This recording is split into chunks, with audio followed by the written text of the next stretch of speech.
Hi, sorry for not recording a video for a while. I'm an introvert and this is really hard for me.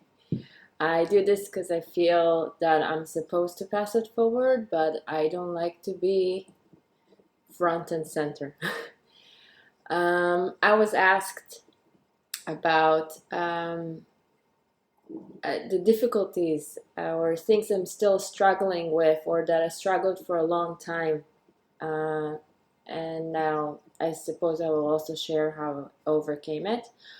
One of the things I struggled for the longest time was toxic shame.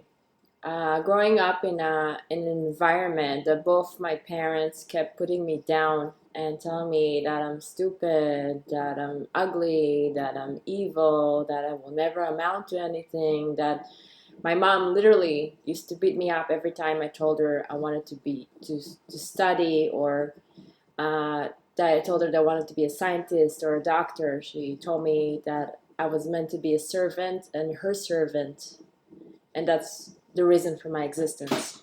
So it was really, really hard for me um, to overcome that. And actually, it was a huge achievement for me when I got my degree.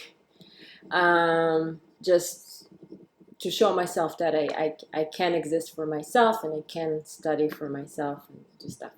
Um, so the toxic shame is has to do with you not feeling a part of humanity. You feel so bad with yourself that you don't feel like you're part of society. I didn't feel like I knew how to interact with people. I felt I was always observing from the outside.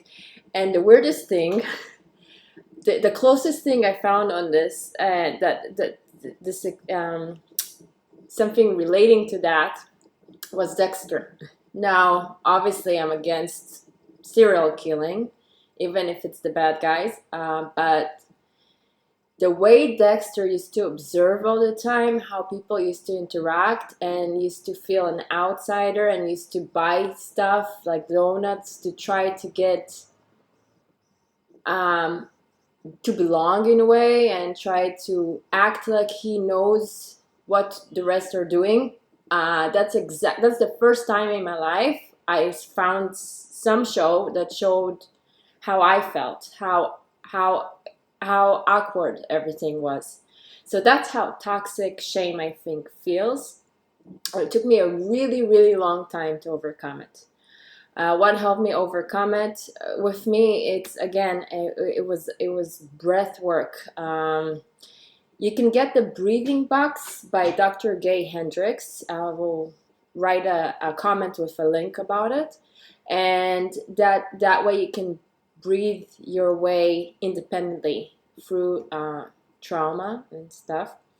And you can also brain sync. It really helped me. There's something there about releasing guilt that I'm recently listening, and I didn't realize how much guilt that also I was carrying and how much it affected my me feeling happy or being whimsical. It just made me very stern all the time. Listen. I would listen to let's say I would listen to Release Guilt, and I would listen to it on repeat throughout the night with sleep phones from Acoustic Sheep. Now I'm not sponsoring anything. Nobody of these companies know even I exist. I'm just really honestly sharing what I do, and it's the only sleep phones I found that I can sleep with. So I do that during the night. Nighttime is work time for me, and also there's an app called Release and Heal or Transform that you can release emotions. So there's one that has to do with releasing difficult emotions. I listen to it every single day by Robert Candelini. Release, Heal, and Transform by Barbara Clark. And the first one, the fear one, is for free, but there's also at the end release and transform shame. So I listened to this, every single one of them, every single day for months, and it helped me release shame. I think this is what helped me release the shame. On top of listening to Brain Sick, I would listen to this before I fall asleep or when I wake up, and Brain Sick during the night when I sleep. They also have another app that is called Beyond Affirmations, and they have one to release stress and anxiety, and also healing from grief and trauma. And I listen to it a lot. Every once in a while I listen to it for a while, and then I take a pause and I listen to something else. So actually these apps help relieve emotions that are trapped in the body. What I learned is also from being a clinical massage therapist for 12 years is that our body holds our emotions. It kind of like, especially when we're little, we freeze. When we're scared, we hold our breath, and those emotions get stored in our body, and so I release those emotions through breathing, through movement, like doing sports, but mainly breathing, and also through those apps that help relieve emotions from the body. I also listen to Heal Your Heart. Now, I don't have a heart problem, but I read affirmations, and the affirmations have to do with being really disappointed from people, and that's something I think until I was 24 at least, I experienced like only the worst side of people. Even not people from my family, but people I encountered. I guess it's what I could attract. I only attracted negative people who took advantage of me in a very bad way, and I lost my concentration, and that's how I worked on it. I completely lost it. And so that toxic shame, guilt. So I use these apps, I use breath work to deal with it. With parenting, I had a hard time when my firstborn, with my first child. I had a lot of demons come out, and I had a lot of anger issues I needed to work. I violence that wanted to come out.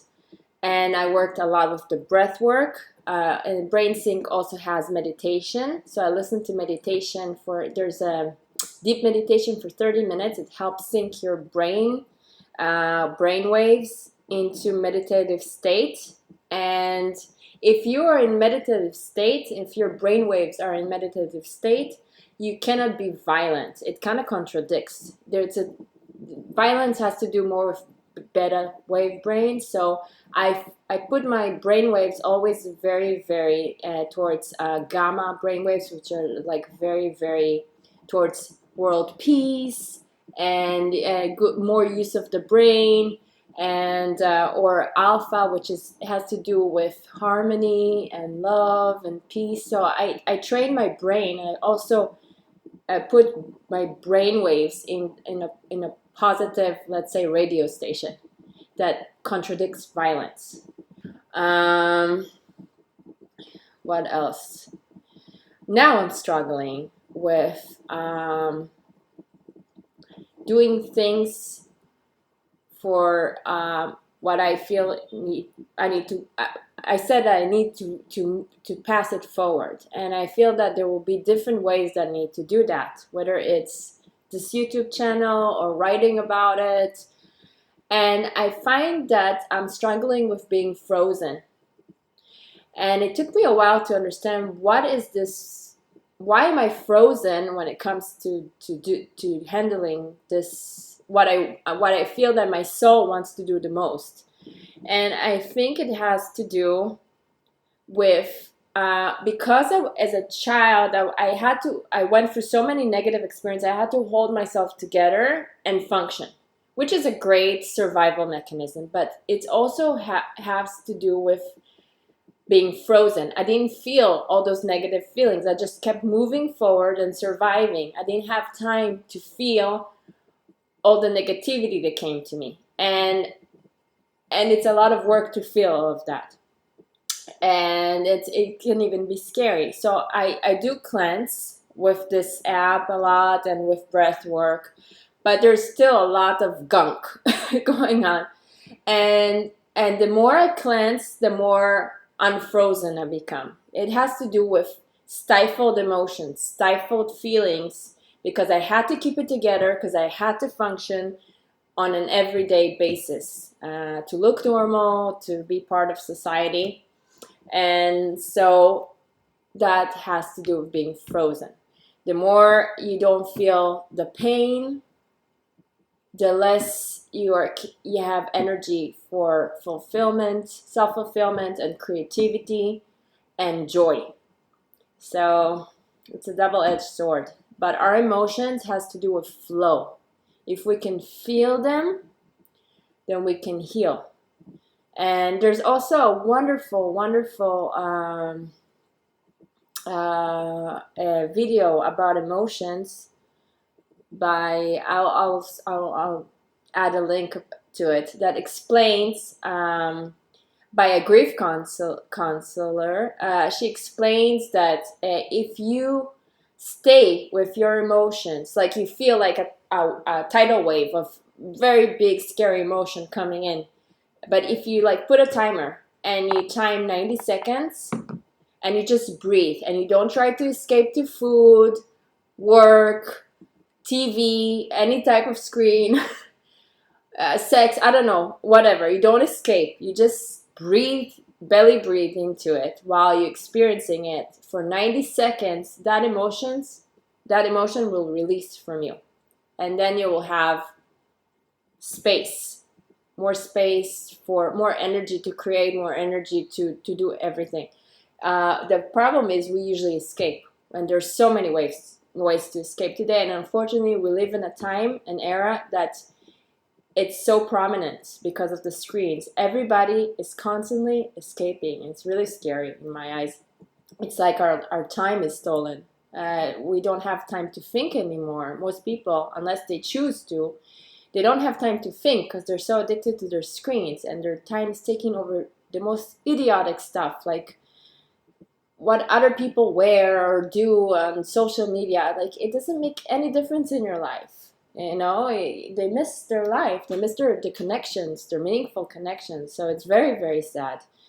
And I'm totally against it. I only try to use my phone or social media for what I need and something that will serve me, but not. I don't let it steal my time over stupid videos or, I don't know, stupid things that don't enrich me in any way or make me a better person or make me smarter, you know.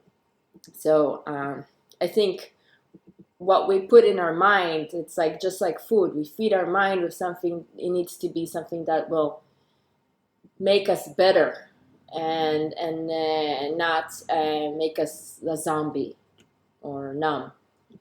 Anyway, so these are the main things I was struggling with. I'm trying to think if there's something else.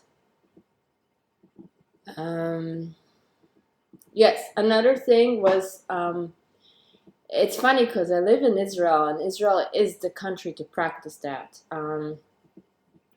Stand my ground, because I was taught to be quiet and not to speak up, or not to express when I'm in disarray. So what I do is I kind of hold it all in, and it's hard for me to stand my ground. To if somebody cuts me in line, especially in Israel, it's so common. It's hard for me to fight with him about that. It was my turn, but I guess that's why I'm in this country. So I can practice it, but I honestly hate it. I like more the American way, where everything just kind of, the basic things flow, like standing in line and everybody respecting personal space. I really appreciate that. And that's it. That's what I can think about right now. So I hope it helps, and I'm gonna write in a comment all different links to what I spoke about. Good luck. And feel free to tell me anything else, or if you want me to expand on something, or if you have a question, I'm more than happy to do a video about it. And thank you.